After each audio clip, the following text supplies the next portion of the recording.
Inilah hasilnya. Rumah laher yang tadinya oblak parah, sekarang sudah rapat dan tidak goyang lagi. Padahal sebelumnya, laher bisa dicopot cuma pakai satu jari.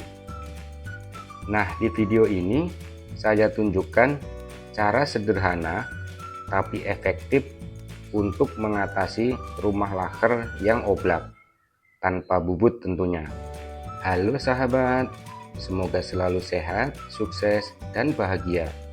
Di video ini saya akan berbagi pengalaman cara mengatasi dudukan bearing velg belakang motor yang sudah longgar atau oblak menggunakan metode ganjal yang hasilnya sudah saya buktikan sendiri di motor harian saya. Sebelum masuk ke cara mengganjal laher roda belakang, kita bahas dulu kenapa rumah laher bisa oblak. Beberapa penyebab umumnya adalah: yang pertama, laher sudah aus tapi tetap dipakai. Posisi jadi tidak senter dan mengikis rumahnya. Yang kedua, telat ganti laher. Sudah ada bunyi-bunyi di roda belakang tapi tetap diabaikan. Yang ketiga, pemasangan laher miring atau tidak presisi. Yang keempat, kualitas velg yang kurang bagus, biasanya untuk velg aftermarket dengan harga yang murah. Yang kelima, karena beban berat atau melebihi kapasitas. Yang keenam, karena jalanan rusak atau sering kena benturan atau kena lubang. Dan yang ketujuh adalah karena sering kena air atau kotoran yang masuk. Kalau sudah muncul bunyi klotok-klotok di belakang, apalagi saat kena jalan rusak atau saat direm belakang, itu biasanya tanda laher sudah minta diganti.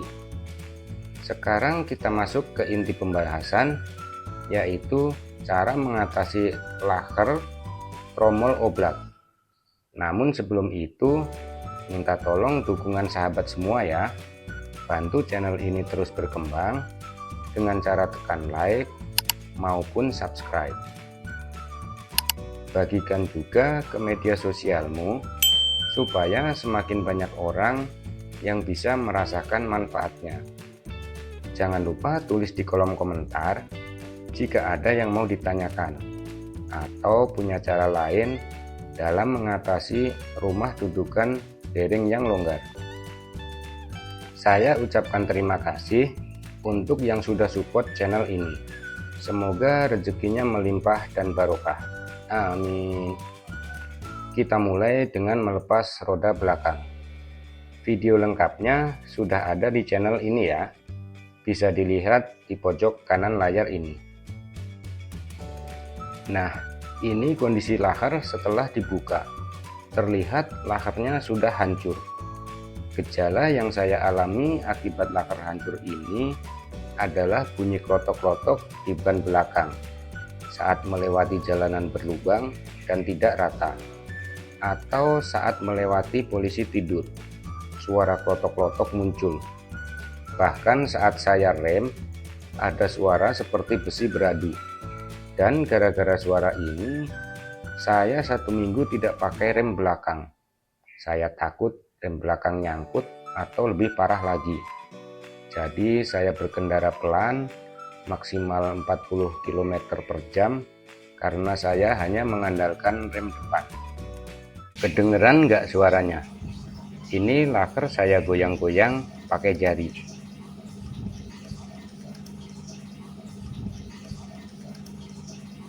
Kedengeran kan? Kalau laher masih bagus, masih normal, tidak muncul suara gemericik seperti ini. Kita lihat di sisi yang sebelah. Sisi yang ini lebih parah. Dan inilah yang jadi fokus kita. Rumah laher sudah oblak, terlihat saat ban dilepas, laher lepas sendiri dari rumahnya. Kita lepas dulu laher yang masih nempel di rumahnya ini.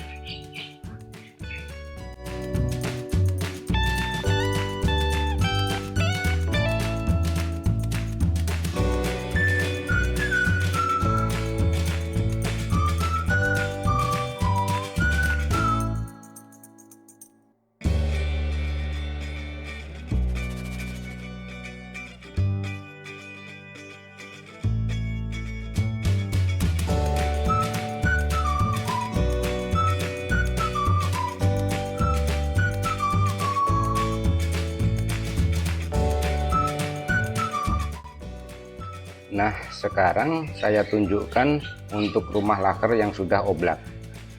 Tuh, lihat. Saya pasang laker cuma pakai jari. Dan bisa saya lepas dengan mudah dengan satu jari juga. Ini yang akan kita perbaiki agar laker pas dan presisi di rumah dudukannya.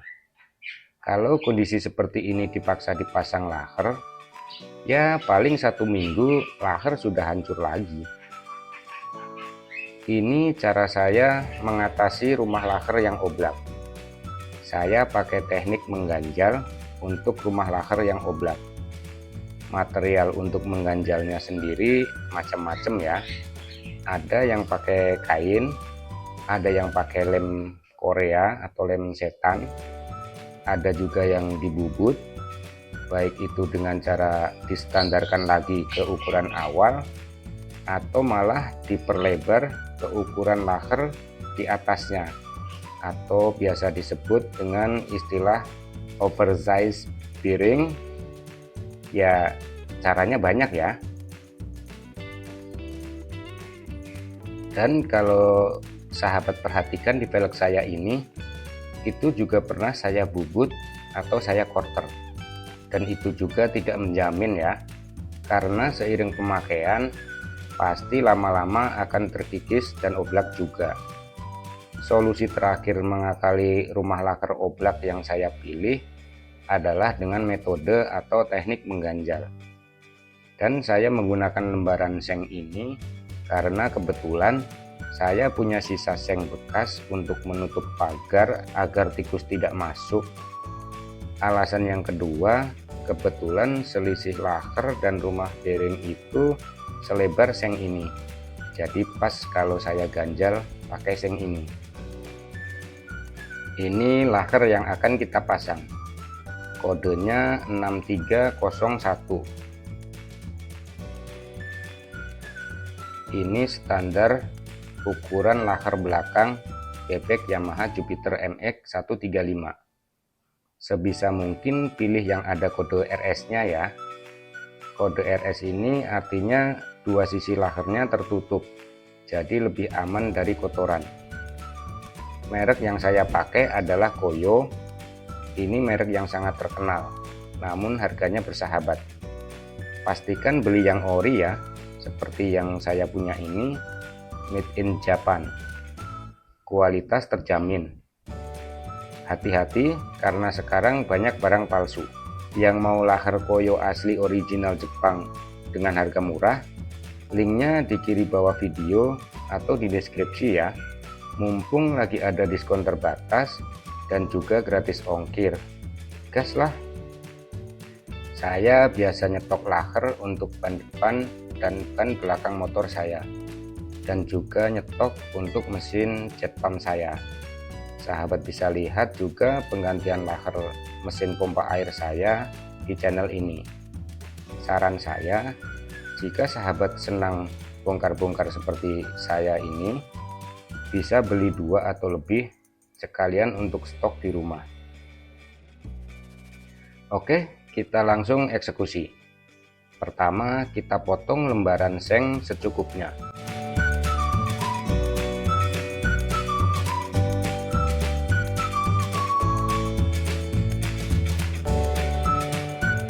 Lalu kita lilitkan ke bagian luar laker.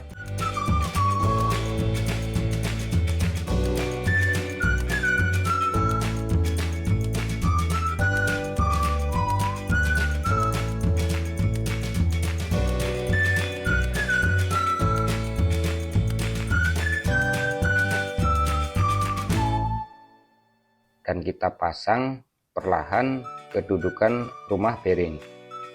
Lakukan dengan hati-hati dan perlahan agar laker terpasang dengan presisi dan tidak miring.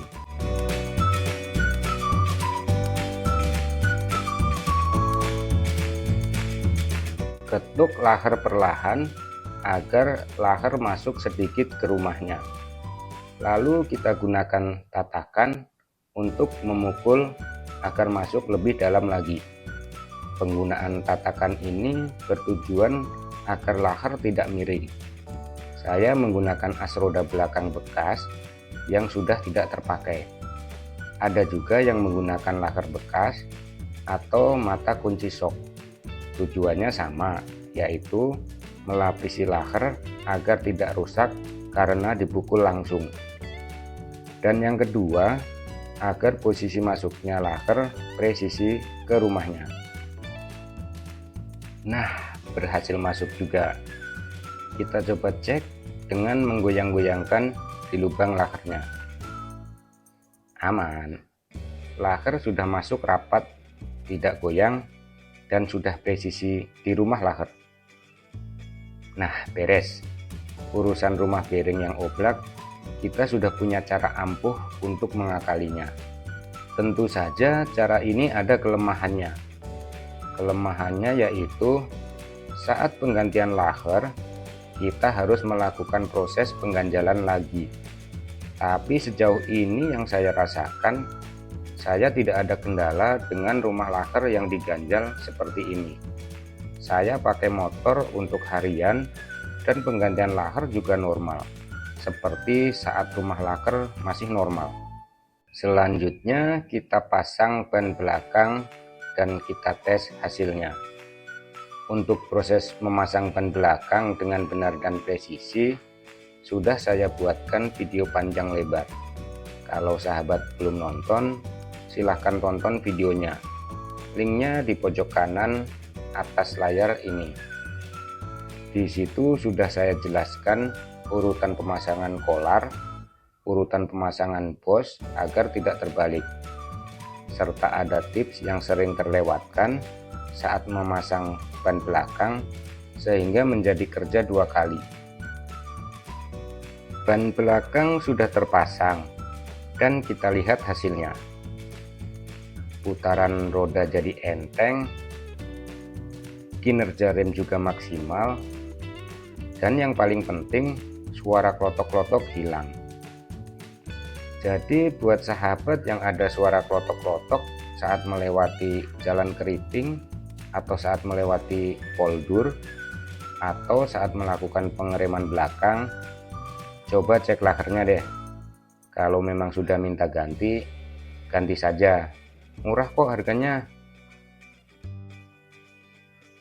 Dan kalau rumah lakernya sudah oblak, bisa juga ngikutin tips di video ini agar rumah lakernya bisa pas dan presisi lagi.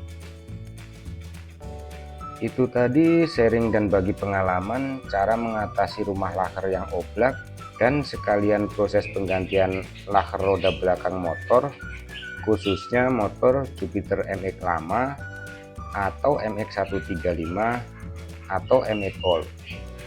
Terima kasih sudah menonton, dan sebagai salam penutup, sedikit dari kita, sederhana buat kita, bisa jadi itu hal yang sangat bermanfaat buat orang lain. Tetap semangat berbagi dan wassalamualaikum warahmatullahi wabarakatuh.